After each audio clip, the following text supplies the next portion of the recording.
સાબરકાંઠા જિલ્લામાં national highway પર લોકો ભલે માતબર ટોલ ટેક્સ ભરતા હોય, પરંતુ જે રોડની સુવિધા મળવી જોઈએ તે મળતી નથી।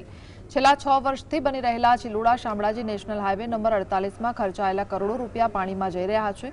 લોકાર્પણ પહેલા જ હાઈવે બિસ્માર થયા છે, તો જે પુલ 2 મહિના પહેલા જ ખુલ્લા મુકાયા તેમાં પણ ખાડા પડી ગયા છે।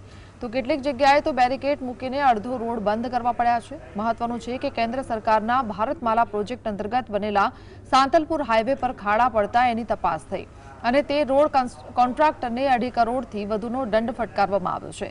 જો કે છેલ્લા 6 વર્ષથી વારંવાર તૂટતા અને ઠીંગણા મરાતા નેશનલ હાઈવે નંબર 48ના કોન્ટ્રાક્ટરો સામે કેન્દ્ર સરકાર રહેમ નજર દાખવી રહી છે અને કેન્દ્ર સરકારની આ રહેમ નજર વાહન ચાલકોના ખિસ્સા હળવા કરી રહી છે। શરીરમાં બી કમરના અને હાથના દુખાવો થઈ જાય છે, તો વહેલી સ્તરે આનું આંદોલન થયા વગર જ આ લોકો રોડનું કંઈક કરે।